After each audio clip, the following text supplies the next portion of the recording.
Hi! So, gate design naman ang ating pag-uusapan. Anong style or materialis ng gate ang magugustuhan mo? Tingin-discuss sa videong ito.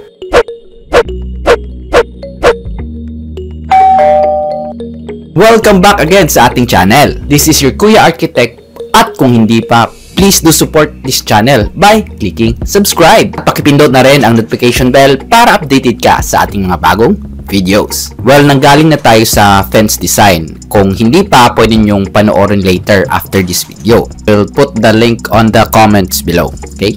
Ngayon naman, again, pag-uusapan natin ang iba't ibang design ng gates, mga basic information at standards, mga style of openings, at mga materyales na pwede mong pagpilian para mas madali kang makadecide kung anong klase nga ng gate ang ipapatayo mo sa iyong bahay. Kaya set back and learn.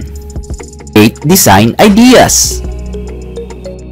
So una, let's talk about basic information and standards sa gate design. Yan, kung napanood mo na yung ating fence video, ang gates ay may dalawang klase. First, ang vehicular gate kung saan ang lapad nito ay based sa kotse or sasakyan na ipaparada mo or ipapasok mo dito. Ang maliliit na mga kotse ay mayroong 1.6 to 1.7 meters ang lapad. 1.8 to 2 meters naman ang lapad ng mas malalaking sasakyan tulad ng mga SUVs. Well, of course, kailangan mo itong lagyan ng allowance para hindi naman sumabit ang mga parte ng sasakyan, lalo na mga side mirrors sa paglabas at pagpasok sa ating mga gates. Height could be 1.8 to 2 meters ang taas nito. Siyempre, kailangan din ito ng gap from the ground para hindi naman sumayad ang gate sa ilalim pag binubuksan or sinasara ito. But this gap below ay hindi dapat ganun kalapad para hindi naman makapasok ng madali yung mga aso or maliliit na bata. So, yun ang para sa vehicular gate.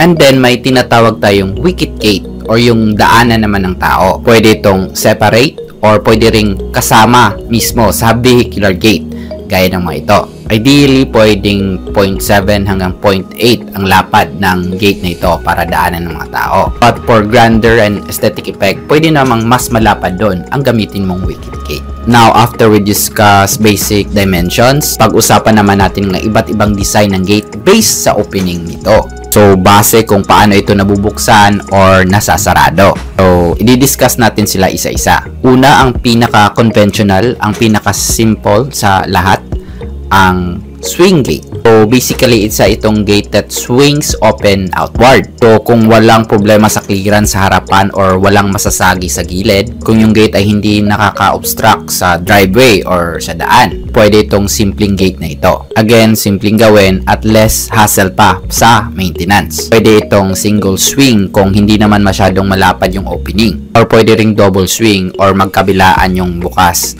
para sa mas malalapad na openings. Again, hindi nakaka-obstruct pag binubuksan, especially kung, ayun nga, mas malalapad yung opening ng paggagamitan ng gate.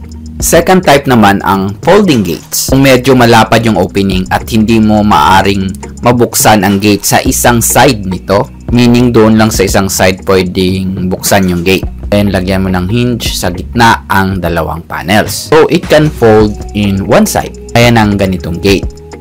Can be also considered as a swing gate. At yung dalawang panel ng gate nga ay nakakonect sa midway. Again, nakahinge sila doon kaya napo-fold in one side. Mahaba talaga yung opening at ayaw mo talaga ng nakaka-obstruct yung gate pagbukas, ay pwede tayong gumamit ng tinatawag na bifolding gate. Meaning may dalawang set ng folding gate sa magkabilang side, gaya ng mga ito. So again, dahil na-fold ang mga panels nito, mas maliit ang space na na-occupy nito pag nakabukas. So less obstructing ito, kaya makonsider din itong space-saving gate. Meron pang isang klase ng space-saving gate, no? Pero mas komplikado itong gawin. Ito yung accordion gate, gaya ng mga ito. Ito ay type na gate with metallic flat bars hinged to form a diamond pattern. Kaya nga ng mga ganito. And forms an expandable and retractable barrier or gate nga. Medyo uncommon ang design na ito at usually ginagamit lang sa smaller or narrower space na gate.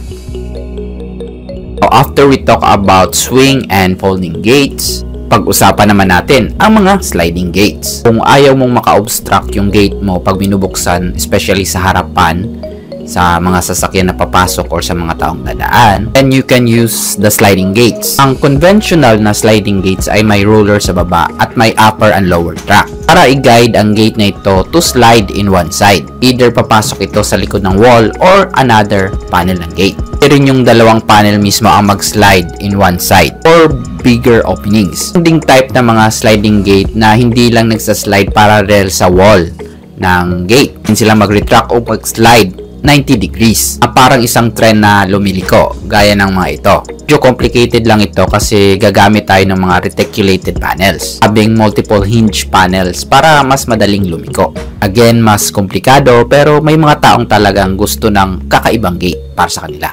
Well, isang issue ng paggamit ng mga sliding or roller gates ay ang tendency nitong maging mahirap buksan, especially pag bumara ito sa tracks. Either kung may mga debris na na-stuck dito gaya ng maliliit na bato o yung mga rollers ay kulang na ng oil kaya medyo gumagaspang or bumabara na dahil na rin sa kalawang. Kaya minsan nahihirapan tayong buksan ito. So from time to time, kailangan natin linisan or i-maintain. So yun ang mga sliding or roller gates. Isa pa sa kinukonsider na unconventional gate ang tinatawag na lift gate, kung saan manually or mechanically ino-open yung gate by retracting the panel upward naman. Pagbukas, tinataas, pag sinisarado, binababa. Well, medyo ma-effort ang gate na ito, pero kung gusto mo or trip mo to, why not? Pagkatapos natin pag-usapan ang iba't ibang common and unconventional gate openings. But before we proceed sa ating discussion, ini-invite ko ulit kayo to check out our other videos. Kaya again, ng Fins video na related sa video ito. At iba pa nating videos na makakatulong sa inyong mag-decide ng design at mga materyales sa ipapatayo yung bahay. Please do visit our channel at i-explore nyo ang iba't iba nating videos. Going back, now let's discuss the different materials para sa ating mga gates. Una, ang metal tubes. Itong gawa sa BI or GI pipes. Ito actually ang pinakamadaling design.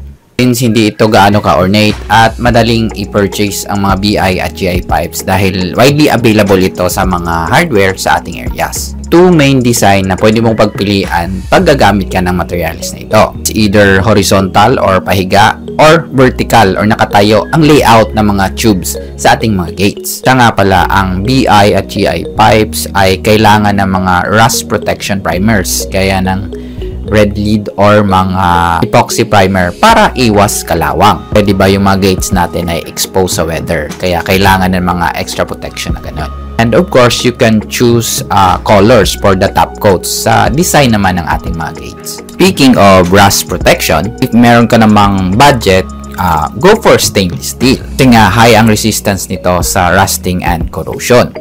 Kung trip mo ang polish or yung makintab na aesthetic, then perfect ito para sa'yo. At sa simpleng design, meron ding mga stainless steel gate na ornate, gaya ng mga ito. Dito maging modern, pwede rin itong maging classical. So again, for more rust protection at mas may aesthetic, kung may mas budget naman, well, go for stainless steel. Now, if you like more privacy, and a gate naman with solid sheets ang para sa'yo. Solid in the sense na natatakpan yung whole body ng gate.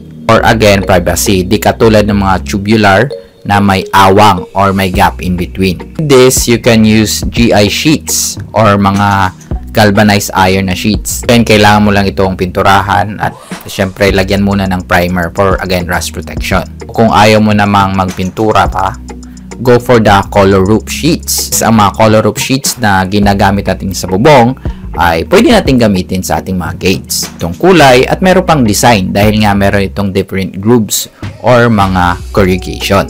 Paano naman kung gusto mo ng kahoy na aesthetic para sa iyong gate? Both tubular and sheets na ginagamit sa gates ay pwede mong pinturahan to look more wooden ang effect. Kahit metal, magiging mukhang kahoy ito. So, unlike the use of natural wood, ang mga metallic wood na ito in wooden finish ay tatagal kahit na-expose ito sa labas or sa ating weather.